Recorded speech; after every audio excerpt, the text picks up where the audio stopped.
සදහැවත් පිංවතුනේ ජීවිතේ සෝදුක් නැති කරන ජීවිතයට අපූරු වැටහීමක් අරගෙන එන රාම සීතා කතාවයි අපි මේ අහන්න සූදානම් වෙන්නේ.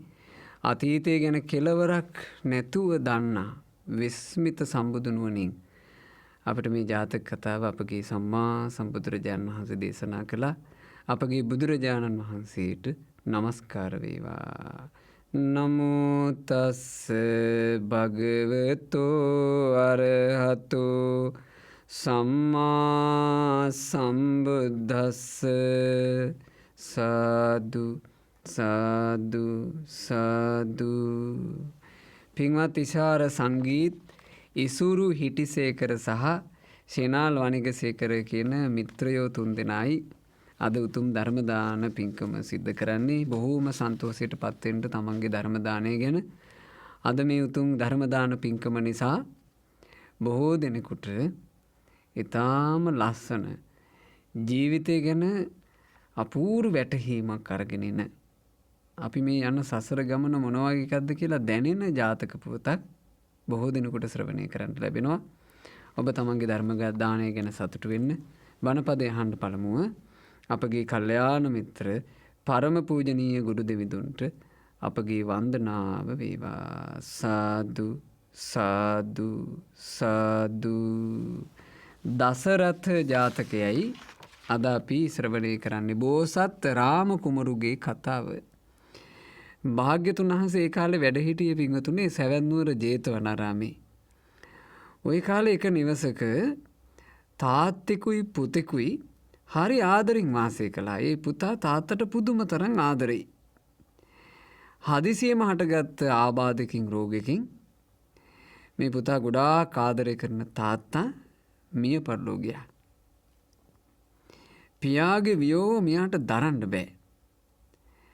තාත්තා අහිමි වීම ගැන හිත එකලස් කරගන්න හදනවා හිතට සැනසුමක් එන්නෙම නැහැ. නොයිවසිය හැකි මහා ශෝකයකින් කිසිවක් කර කියා ගන්න බැරුව දවස් 7ක් තිස්සේ දැන් අඬනවා. එදා අපගේ භාග්‍යතුන් වහන්සේ හිමිදිරි උදෑසනම මහා කරුණා සමාපත්තියට සමවැදිලා බුදු ඇසින් ලෝකේ බැලුවා. ඒ බුදු ඇස විස්මිතයි. ඒ බුදු ඇසට පේනවා පින්වන්තයන්ව. සංසාර ගමනේ පින්පුරාගෙන පැමිණිලා ධර්මාවබෝධ කරන්න තරම් පින මෝරපු අයව අන්ධකාරයේ දිලෙන පහනක් වගේ බුදුරජාන් වහන්සේගේ බුදු ඇසට පේනවා. බුදු ඇස කියලා කියන්නේ ආසයා නුසේ ඥානයත් ශ්‍රද්ධා විරිය සති සමාධි ප්‍රඥා කියන ඉන්ද්‍රිය කොච්චරක් මෝරලාද. ආසයා නුසේ ඥානයෙන් අපි බුදු සමිඳුන්ට පේනවා මේ සත්වයාගේ තියෙන කෙලෙස් දෝෂ මොනවාද. ඔය දෙකින්ම දැකලා ධර්මාවබෝධ කරන්නට බණපදේ කියනවා.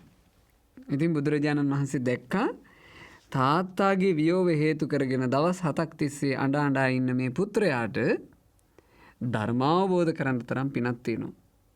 අද තථාගතයන් වහන්සේ ඒ නිවසට වැඩම කළොත් ඊටාම ලස්සන ජාතක පුවතක්ද හෙළිදරව් වන්නේය. අතීතයේ ශෝක නොකරපු නුවණැත්තෝ ගැන අසන්නටද ලැබෙන්නේය. මතු අනාගතයට පවා බොහෝ කල් යහපත සදනා දහම් අරුතක් ඉස්මතු වන්නේය. මේ දහම අහගෙන ඉන්න ඒ උපාසකතුමාට ධර්ම අවබෝධ කරන්න වාසනාව ලැබෙන්නේය කියලා බුදුරජාණන් වහන්සේ දැක්කා.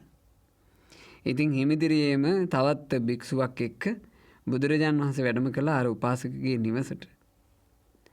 භාග්‍යතුන් වහන්සේ වැඩියා කියලා ආරංචි වෙච්ච ගමන් ආසන පනවලා ඔක්කොම සූදානම් කළා. ඒ උපාසක යන්තම් හිත එකලස් කරගෙන බුදුරජාණන් වහන්සේගේ ළඟට ඇවිත් වාඩි වුණා. නමුත් මූණෙන් බලපුවම පේනවා අඬලා වේලිලා කියලා. භාග්‍යතුන් වහන්සේ ඇහුවා උපාසක ඔබ ගොඩාක් ශෝකයෙන් හැඬු කඳුලින් ඉන්නේ ඇයි? මොකක් නිසාද මෙච්චර ශෝක කරන්නේ? අනේ භාග්‍යතුන් වහන්සේ මාගේ අදරැති පියා කලුරිය කළා නොවේ. ස්වාමීනි මා උත්සාහ කරනවා හිත හදාගන්නට. එදා ඉඳන් මට කිසිවක් කරගන්න බෑ ස්වාමීනි. මගේ හිත ශෝකයෙන් තැවෙනවා.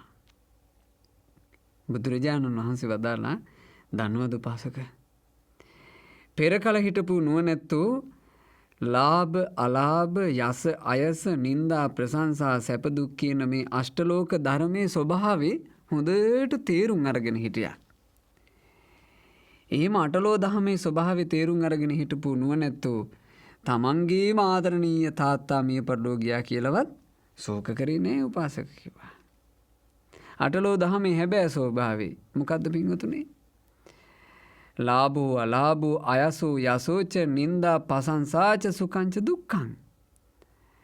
යම් මේ අෂ්ටලෝකයක් ධර්මයක් ඇද්ද මේ ලෝකයේ තුල ලාභ අලාභ බවට පෙරලෙන, යස ආයස බවට පෙරලෙන, ප්‍රශංසා නින්දා බවට පෙරලෙන, සැපයන් දුක් බවට පෙරලෙන අෂ්ටලෝක ධර්මයක් ඇද්ද?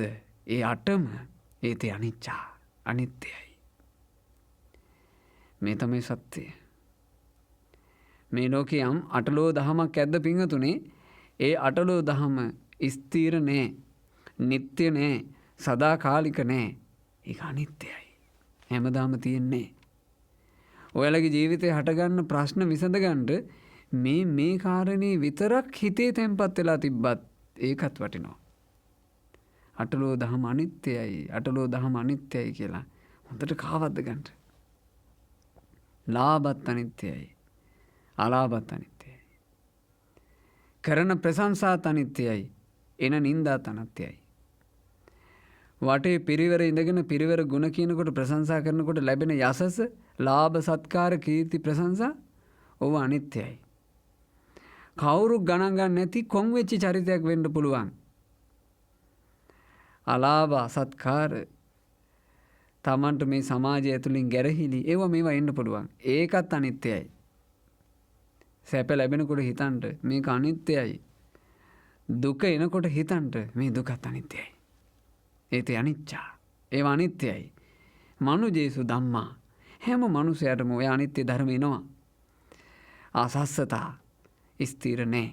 විපරිණාම ධම්මා. ඕව විනාශ වෙලා යනවා. ඔය තමයි නුවණැත්තෝ ජීවිතය ගැන බලපු විදිහ. ඉතින් බුදුරජාණන් වහන්සේ වදාළ උපාසක නුවණැත්තෝ අටලෝ දහමේ ස්වභාවය දැනගෙන හිටපු නිසා තමන්ගේම තාත්තා මැරුණා කියලාවත් ඒ නුවණැත්තෝ ශෝක කළේ නෑ. එතකොට අර උපාසකට යම් සැහැල්ලුවක් ආවා. භාග්‍යතුන් වහන්සේගෙන් වැඳගෙන ඉල්ලුවා, අනේ ස්වාමීනි භාග්‍යතුන් වහන්සේ, පීතෘ ශෝකයෙන් පීඩිත නොවි වාසය කරපු ඒ මහ නුවණැත්තන්ගේ කතාව මට කියා දෙන්න සේක්වා කියලා ඉල්ලුවා. ඒ මොහොතේ වදාළ ජාතකයයි දසරථ ජාතකය. ගොඩාක් ඉස්සර කාලේ පින්වතුනි බරණැස් නුවර දසරථ නමින් ඊටාම ධාර්මික රජෙක් පාලනය කළා. ඔබට මේ ජාතක කතාව ඇතුලේ මං කියන නම් ඔක්කොම නිකන් අහලා හුරු බවක් දැනේ. දසරථ, රාම, සීතා, ලක්ෂ්මණ, භරත මේ ඔක්කොම කතා අපේ සමාජයට හුරුයි. ඒකට හේතුව මේ උතුම් ජාතක පුවතේ ඒ නාමයන් උපුටාගෙන බොහොම ප්‍රසිද්ධ ප්‍රබන්ධයක් හැදිලා තියෙන නිසා. ඒ ප්‍රබන්ධය තමයි රාමායන. නමුත් මේ වෙනකොට ඒක ප්‍රබන්ධයක් කියා දන්නේද ඊටාම අතලොස්සයි.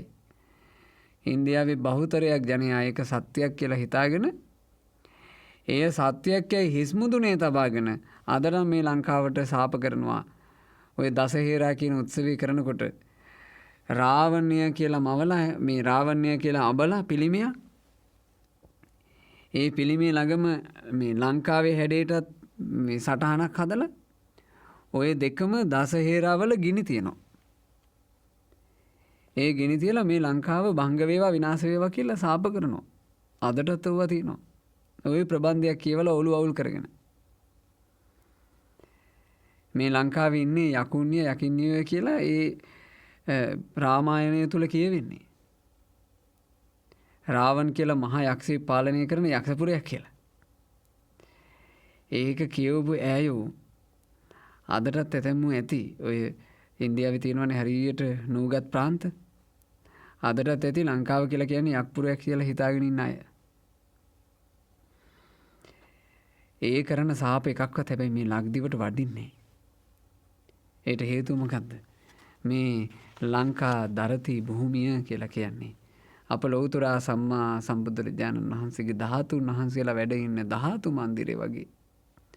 ද්‍රෝණයක් ධාතුන් වහන්සේලා දරාගෙන ස්වර්ණමාලී මහාසය රජාණන් වහන්සේ වැඩ ඉන්නේ අපේ ලංකාවේ.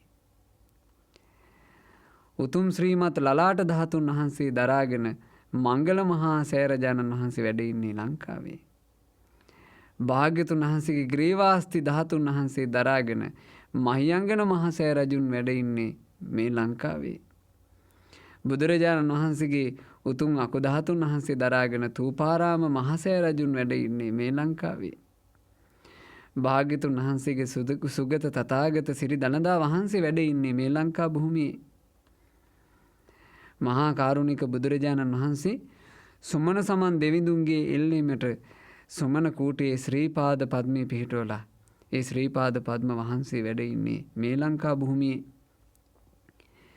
බුදුරජාණන් වහන්සේගේ සම්බෝධියට සෙවන සලසාලු විජයශ්‍රී ජයශ්‍රී මහබෝධීන් වහන්සේගේ දක්ෂිණ සාකා බෝධීන් වහන්සේ වැඩ ඉන්නේ මේ ලංකා භූමියේ.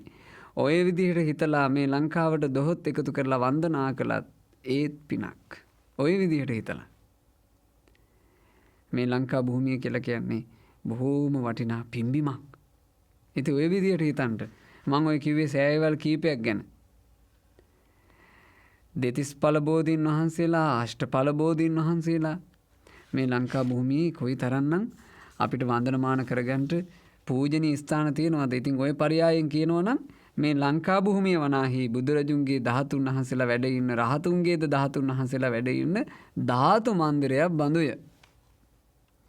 ඒ ධාතුන් වහන්සේලාගේ තේජසින් බුද්ධ රත්නී ධර්ම රත්නී සංඝ රත්නී තේජසින් තුන්වෙනි ලංකා ගමනින් අපගේ භාග්‍යතුන් වහන්සේ මේ ලක්දිව තුන්වටක් ප්‍රදක්ෂිනා කොට ගියා. එහි තේජසින් ওই ගහන එක සාපයක්වත් වෙලාවට මේකට වදින්නේ නැත්තම් ওই රාමායනේ කියවපු කාලේ ඉඳලා කොයිතරම් අතීතයක ඉඳන් අපිට සාප කරනවද? කාලිංග මාග ආක්‍රමණ ওই රාමායනේ ප්‍රතිඵල. ඊළඟට තවත් නොයෙක් ඉන්දියාවේ ඉඳලා දකුණු ඉන්දියාවේ ඉඳලා ආපු ආක්‍රමණ ඔක්කොගෙම මූලය ගත්තොත් එහෙම රාමායනේ. අද අපිත් සමහරවිට ඕක රහ කර කර කියවනවා. ලස්සන කතාව ෂෝක් කතාව කියලා. නමුත් මේ අපේ රටවල් විනාශ කරන්න මේ රටවල් වනසලා දාන්න ප්‍රබන්ධයක් විදිහට මේ ජාතක පුවතෙන් නම් අරගෙන ගොතාපු කතා මේ. දසරථය කියලා බරණැස් රජකම් කරපු බොහොම දැහැමි රාජ්‍ය පාලකයෙක් වුණා. මේ රජුරවන්ට 12000ක් අන්තපුර ස්ත්‍රීන් හිටියා. ඒ ස්ත්‍රීන් අතරේ ප්‍රධාන එක් අගමෙහෙසියක් හිටියා. මේ යුගයේ පිංගුතුනේ අපි අද ජීවත් වෙන වත්මන් ලෝකයට අපිට පාහන්න අමාරුයි. මොකද අවුරුදු දහස් ගණන් ආයුෂයක් තිබ්බ යුගයක් මේ. අද අපිට තියෙන බොහොම පොඩි ආයුෂයක් නේ. අන්තපුර ස්ත්‍රීන් ඉඳලා තියෙනවා දහස් ගාණක් 12000ක තරම් අන්තපුර ස්ත්‍රීන්. ඒ ස්ත්‍රීන් අතරේ හිටපු ප්‍රධාන අගමෙහෙසි පුතු දෙන්නෙකුයි දූ කුමරියකුයි බිහි කළා. ජේෂ්ඨම පුත්‍රයාගේ නම රාම. බාල පුතාගේ නම ලක්ඛණ. බාල දූගේ නම සීතා දේවී. ඔය විදිහට දසරථ රජුරවන්ට රාම, ලක්ෂ්මණ, සීතා කියලා දරුවෝ 3 දෙනෙක් හිටියා. කලක් යනකොට අර අගමෙහෙසි කලුරිය කළා. අගමෙහෙසිගේ වියෝග නිසා රජුරෝ ගොඩාක් දුක් වෙලා ශෝකයෙන් ඉඳලා කාලයක් විවාහ වුණේ. දරුවෝ එන්නෙන් ලොකු මහත් වේගන ආවා. දැන් රජුරෝ විවාහ නොවීම ඉන්නවා අගමෙහෙසියක් නැති රජෙක් විදිහට. අමාත්‍ය මණ්ඩලේ කතා කරලා කොහොම හරි රජුරුවන්ගේ හිත හදලා තවත් ඕන්න අගමෙහෙසි තනතුරේ එක බිසවක්ව පිහිටෙව්වා. ඒ බිසවටත් කල් ගත වෙනකොට ඕන්න පුත් කුමාරයෙක් බිහි වුණා. දැන් රජුරුව ගොඩාක් වයසයි. සාමාන්‍ය වැඩිමල්. අර දේවි තරුණයි. දැන් තරුණ දේවි හරියට රජුරුවන්ගේ දුවෙක් වගේ. එයාට චූටි දරු පැටියෙක් ඉපදිලා. ඉතින් රජුරුවන්ගේ හිත අර සන්තෝෂයෙන් පිරුණා. මේ අලුත් පුත් කුමාරයා දැක්කට පස්සේ රජුරුව බලවත් ස්නේහයෙන් අර සිඟිති දරු පැටියාව අතට අරගෙන මේ දරු පැටියා ඉඹලා දේවීගේ පැත්ත හැරිලා දේවිට කියනවා දේවී මට අද හරි සන්තෝසයි. අද මගේ ජීවිතේ සන්තෝෂම දවසක්. දේවි කියන්ට මම ඔයාට කැමති වරයක් දෙනවා. ඔයා කැමති වරයක් ඉල්ලන්න. එතකොට මේ දේවී කියනවා රජතුමනි අපේ පුත් කුමාරයා ඉපදිච්චි සතුටටනේ ඔයා ඔය වර දෙන්න හදන්නේ. අනේ මට එකපාරට මේ සතුටත් එක්ක වරයක් වැටහෙන්නේ. ඔය වරේ මට පස්සේ ඉල්ලන්න පුළුවන්ද? මං අනාගතයේ දවසක ඔය වරේ ඉල්ලන්නම්. එතකොට මට වරේ දෙනවද? රජුරු කිව්වා හොඳයි දේවී. ඔයා කැමති දවසක ඔය වරේ ඉල්ලන්නකෝ. මං ඔයා කැමති දවසක වරේ දෙනවා. මේ කාන්තාව හරි කපටි කාන්තාවක්. රජුරුවන්ගෙන් මේ වරේ උදෙසා කාලයක් ලබා ගත්තා. මේ ඉපදිච්චි කුමාරයාට කිව්වා භරත කියලා. ඔන්න භරත කුමාරයාට වයස අවුරුදු 7ක් 8ක් වගේ ඇති. දැන් මේ දරුවා එහෙට මෙහෙට දුව පයින්නවා. ලී කඩුවක් අරගෙන ඒ කඩුවෙන් ශිල්ප පුහුණු වෙනවා. ඉතින් ওই කාලේ ඒ වෙනකොට භරත කුමාරයා බොහොම ලපටි. නමුත් අනිත් සහෝදරයෝ ටික එයාලා ලොකුයි. රාම කුමාරයා වැඩිමල්. ඊට පස්සේ ලක්ෂ්මන් කුමාරයාත් සෑහෙන ලොකුයි. සීතා දේවියත් ගොඩක් ලොකුයි. අර අගමෙහිසි රජුරෝ තනිපංගලෙම ඉන්න වෙලාවක හීන්සිරිය ළඟට ගියා. රජුරන්ගේ අතක් අල්ලලා පිරිමැද කිව්වා දේවයන් වහන්සේ ඔබට මතකද අපේ භරත කුමාරයා ඉපදිච්ච දවසේ ඔබතුමාට ඇතිවිච්ච සන්තෝෂේ? මොකෝ දේවී මට මතක නැත්තේ? මට මතකයි. එදා මතකද ඔබතුමා මට වරයක් දෙන්න හැදුවා? මොකෝ දේවී මට මතක නැත්තේ? මට මතකයි ඔයා වරේ ගත්තේ නෑනේ. එහෙමයි දේවීනි. දැන් ඉතින් මං ආවේ ඔයාගෙන් ඊ වරේ ඉල්ලන්ටයි. දැන් මං ඉල්ලුවොත් වරේ දෙනවද? දසරත කියන බොහොම අහිංසක රජ කෙනෙක්. රජුරෝ කිව්වා සොඳුරියා කැමති වරයක් ඉල්ලන්ට. සොඳුරියට නොදෙන වරයක් තියනවද මට? රජුරු හිතුවේ නෑ මේ කාන්තාව කපටි ඇතුලේ විස තියාගෙන ඉන්න කාන්තාවක් කියලා. රජුරෝ කිව්වා කැමති වරයක් ඉල්ලන්ට. දේවයන් වහන්සේ මට ඕන එකම එක වරයයි. ඔබතුමාගෙන් පස්සේ මගේ මේ භරත පුත් කුමාරයාට රාජ්‍ය දෙන්න. රජුරෝ වාඩි වෙලා හිටියේ. රජුරවන්ට නැගිට උනා. රජුරුවන්ගේ ඇඟිලි දෙක එකතු වෙලා අසුරක් ගැහුණා. අසුරක් ගහලා කිව්වා දේවී තී මොකද්ද මේ කියන්නේ? තිට නොපෙනේද? ගිනි කඳන් වගේ මහා තෙදින් බැබලි මගේ අනිත් දරුවෝ ඉන්නවා පේන්නේ නැද්ද? තීට නොපෙනේද රාජ්‍ය උරුමය ලබා ගන්න සුදුසුකම් ඇතිව මගේ රාම නම් වූ පඬිත පුත් කුමාරයා ඉන්නවා පේන්නේ නැද්ද? තී මේවා දිහා බල තී ඇයි මේ වගේ වරයක් මගෙන් ඉල්ලන්නේ? එතකොට ඈ කියනවා රජතුමනි ඔබතුමා හරි රජෙක් නම් මං ඉල්ලන වර මට දෙන්න ඕන. ඔබතුමා එහෙනම් මගේ වරේ ප්‍රතික්ෂේප කළා. ගස්සගෙන ගියා. රජුරන්ට තේරුණා මේ දේවිය හොඳටම කිපුණා. ඈ තමන්ගේ බලය පාවිච්චි කරලා මේ රාම සීතා ලක්ෂ්මන් කියන තුන්දෙනාට අනතුරක් කරන්න පුළුවන්. රජුරෝ දෛවඥයන්ව කැඳෙව්වා. ඒ දෛවඥයෝ කියලා කියන්නේ මේ ඒ කාලේ තිබුණු යම් ශිල්පීය ක්‍රමයකින් මිනිස්සු ගැන යම් අනාගතයක් කියන්න හැකියාවක් තිබිලා තියෙනවා. ඒ කාලේ දෛවඥයෝ කියපු ඒවත් 100% හරි ඒවා නෙමෙයි. දැන් ඒක මේ කතාවෙම තේරෙනවා. දෛවඥයන්ව කැඳෙව්වා. කැඳවල රජුරෝ ඇහුවා දෛවඥයන්ගෙන් මම දැන් දසරත විදිහට බොහෝ කලක් මේ බරණැස රාජ්‍ය කළා. මට තව කොච්චර වගේ ආයුෂයක් තියෙනවද? එතකොට දෛවඥයෝ ඒ දෛවඥ ශිල්පයෙන් බලලා කිව්වා රජතුමනි තව 12 අවුරුද්දයි. තව අවුරුදු 12කින් ඔබ මැරෙනවා. එතකොට දසරත රජුරු තමන්ගේ පුත් කුමාරවරුන්ව කැඳෙව්වා. කැඳවලා කිව්වා රාම, ලක්ෂ්මන, සීතා. මා කියන දේ අහන්න පින්වත් දරුවනේ. ඔබ තමන්ගේ වැඩිමහල් සහෝදරයා රාමව තමන්ගේ පියාණන් බවට පත් කරගෙන තමන්ගේ ගුරුවරයා බවට පත් කරගෙන ඔහු ඇසුරු කරගෙන වනවාසයට යන්න.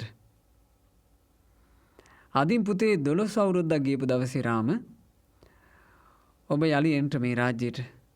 ඔබ සන්තක රාජ්‍ය ඔබට තියෙනවා. පුතේ ඔබ සන්තක රාජ්‍ය ඔබ බාර ගන්න. නුඹලා මේ රජමාලිගාවේ ඉන්න එක මට එච්චර රුචි නෑ. නුඹලාගේ ඒ වත්මන් මෞතුමී වන අගමෙහිසි නුඹලාට හිරිහැර කරන්න ඉඩ තියෙනවා. ඒ නිසා මම දරුවනේ යන්න. ගිහිල්ලා 12 අවුරුද්දක් තිස්සේ ආරක්ෂා වෙලා ඉඳලා යලි මෙහෙට එන්න කිව්වා.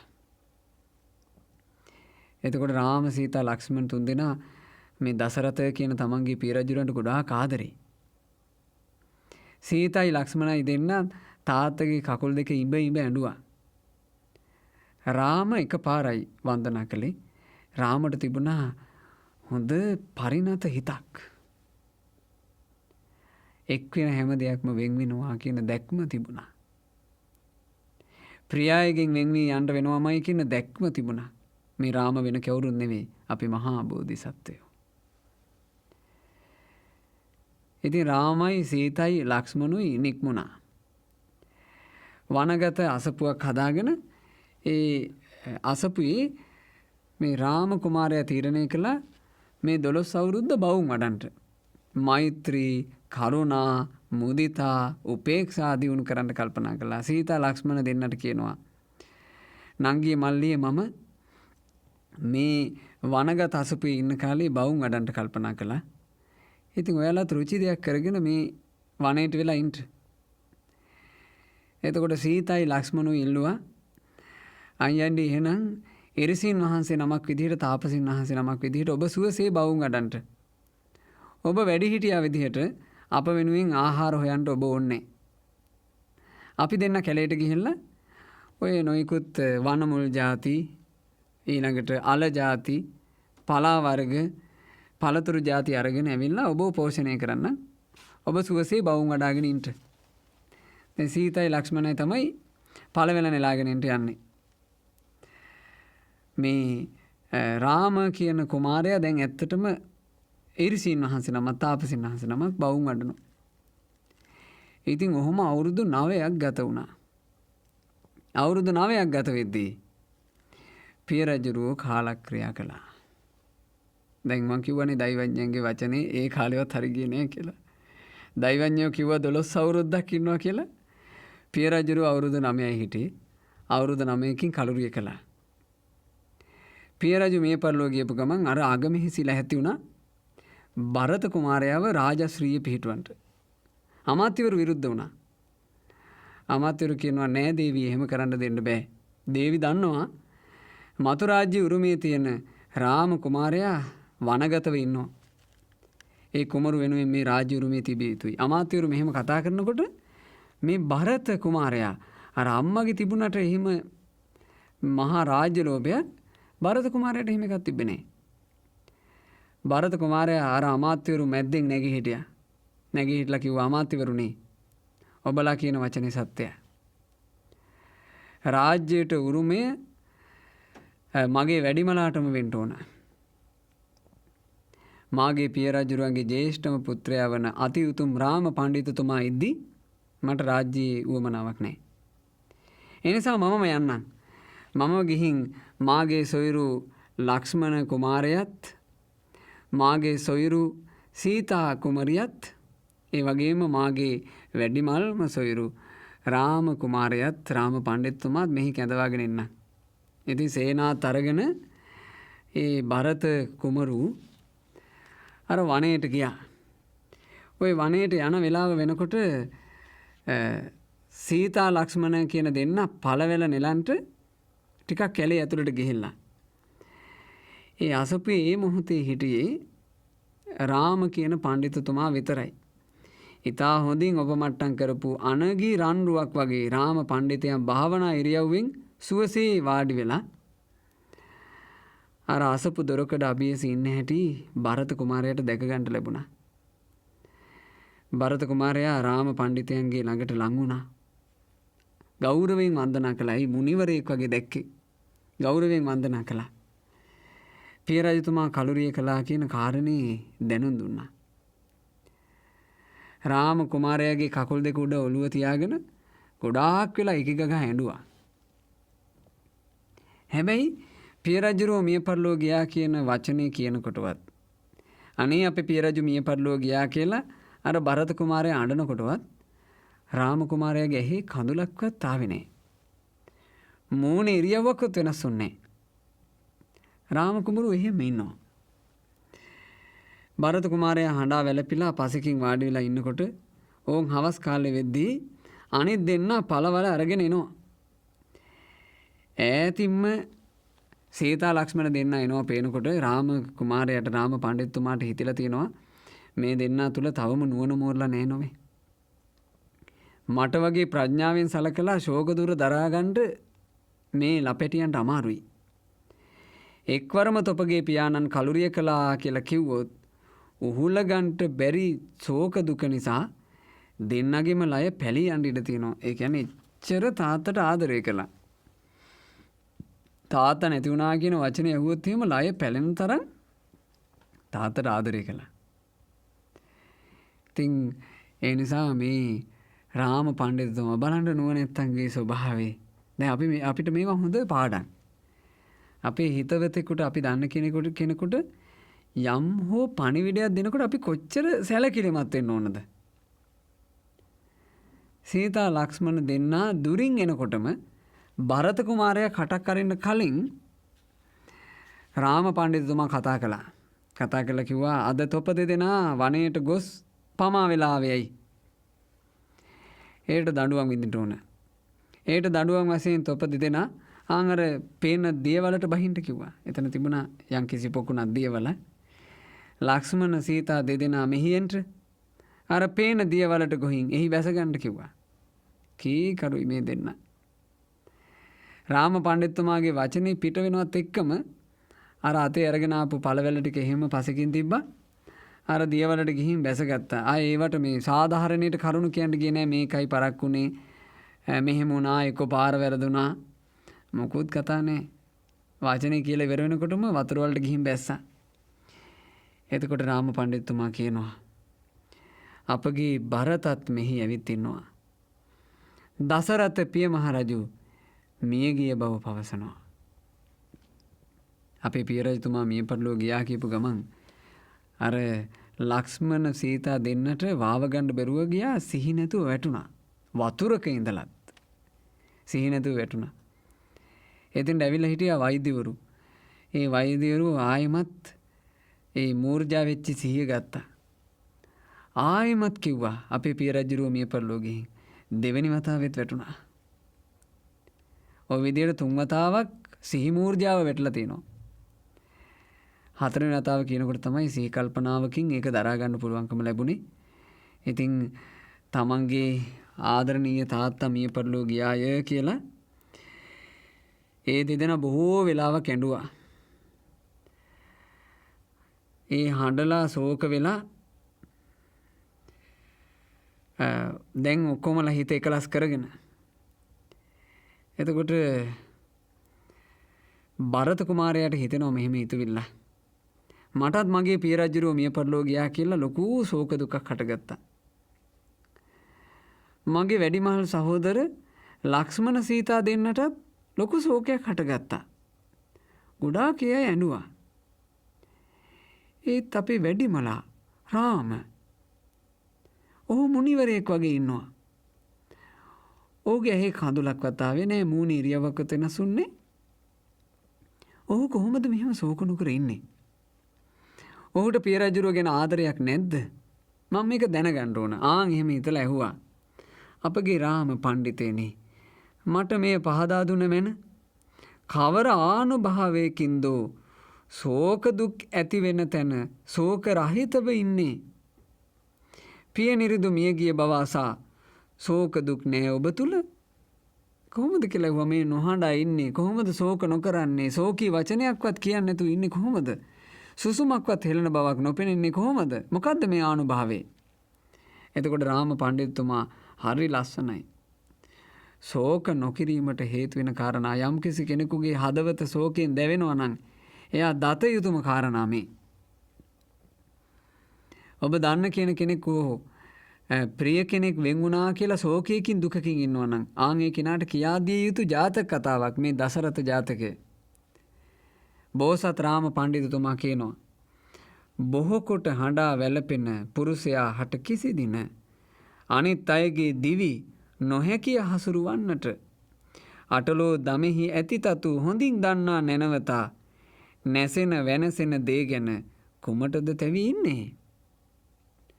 ශෝක කළා කියලා වැළපුණා කියලා අනිත් අයගේ ජීවිත එකක්වත් හසුරවන්න බෑනේ. අපි ආදරය කරන අය මිය පරලෝ නොයාවා කියලා අපි ශෝක කළාට ඒ අය නොමැරී ඉන්නේ. අපි ආදරය කරන අයට ලෙඩ නොවේවා කියලා අපි ශෝක කරාට අපේ ශෝකේ නිසා ඒ අය ලෙඩ නොවී ඉන්නේ. ශෝක කිරීම කියලා කියන්නේ අර්ථවත් දෙයක් නෙමෙයි. ඒක නිර්ර්ථකයි. ඒක නිර්ර්ථකයි කියලා දන්නේ අටලෝ දහමේ ස්වභාවය තේරුම් ගත්ත නුවණැත්තෝ. ඒ වූ නුවණැත්තා නම් නැසෙන වෙනසෙන දේවල් ගැන කිසිම දවසක තැවෙන්නේ නැහැ. ලදරු අය හා මහලු අයද මෝඩ අයද නැනවතුන්ද ධනවතුන්ද දිලින්දන්ද වෙනසක් නැති හැමෝම කොයි මොහොතේ කොතැනක හෝ මරණයටපත් වෙනවා. බේද නැහැ කිව්වා මේකට. චූටි අයත් මැරෙනවා. කෙලිසෙල්ලම් කරන වයසේ අයත් මැරෙනවා. භද්‍ර යෞවනෙත් මැරෙනවා. තරුණ වයසෙත් මැරෙනවා. මැදි වයසටපත් වෙලත් මැරෙනවා. නාකියලත් මැරෙනවා. හොඳටම නාකියලත් මැරෙනවා. නොමැරෙන කෙනෙක් නැහැ. දුප්පත් අයත් මැරෙනවා. පොහොසත් අයත් මැරෙනවා. උගත් අයත් මැරෙනවා. නූගත් අයත් මැරෙනවා.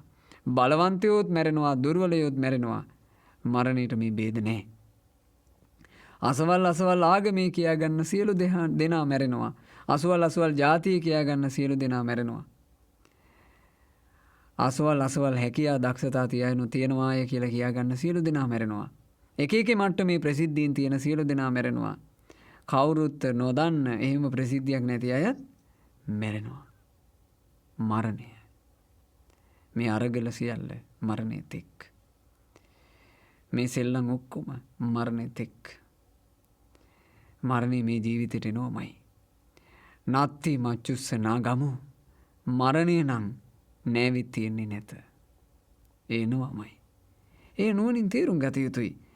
ලාභ අලාභ යස අයස නින්දා ප්‍රශංසා සැප දුක් මැද්දේ පින්වතුනි අපි මේ කොහොටද යන්නේ? මරණය කරා. ලාභ වලින් සතුටු වෙවි, අලාභ වලින් කඩා වැටි ප්‍රශංසා කරද්දී උදන් වෙවි, නින්දා කරනකොට හිතින් හඬ යස පිරිවර ලැබෙනකොට ඒ වගේ සතුටු වෙවි, කොන් වෙනකොට ඒකෙන් දුක් වෙවි, සැප ලැබෙනකොට උදන් වෙවි, දුක් ලැබෙනකොට විඳවා වෙහෙසටපත් වෙවි. මේ කොහෙටද යන්නේ? මරණය කරා. දිවියේ ඉදිරියට තබන පියවරකින් අපි මරණයට ලං වෙනවා. දිවියේ ගන්න එක හුස්මකින් අපි මරණයට ලං වෙනවා. ඔරලෝසුවේ ඉදිරියට පනින එකම එක තප්පරෙන් පවා අපි මරණයට ලං වෙනවා. ඒ තප්පරය නොයෙක් කොටස් වලට බෙදලා මිලි තප්පර ආදී පවා අද අපි භාවිතා කරනවා. ඒ මිලි තප්පරයකින් පවා අපි මරණයට ලං වෙනවා. ගසෙහි ඇති ඉදුණු පළවැල නිතර වැටෙනා බියෙන් පසු වෙයි. එලෙසින් උපන් ලෝ සත නිතර මැරෙනා බියෙන් පසු වෙයි. බලන්න මේ ගස්වල ගෙඩි වලින් අපිට ලොකු දෙයක් ඉගෙන ගන්න පුළුවන් පින්වතුනි. පින්වතුන් ඇතැම් වෙලාවට ඔය කෙසෙල් අඹ වගේ දේවල් එක්ක අලිගැට පේර ඔය වගේ දේවල් ගෙදෙට්ට ගේනවා. ගෙනල්ලා බලනවා මෙහෙම අල්ලලා පැහැයයි එබෙනවාද කියලායි බලලා අපි සමහරට තීරණය කරන්නේ නැද්ද මේක තාම නම් ඉදිලා නැහැ මේක ඉදෙන්න තියමු. අද ඉදිච්චි නැති කෙසෙල් හෙට ඉදෙනවනේ. අද ඉදිලා නැති අඹ හෙට ඉදෙනවනේ. ඒ වගේ පින්වතුනි මතක තියාගන්න. අද ඉන්න අපි හෙට වෙද්දි නාකි වෙනවා. අද ඉන්නවට වඩා නාකි වෙච්ච ජීවිතයක් තමයි හෙට තියෙන්නේ. ජීවිතේ මෙබඳු එකක්.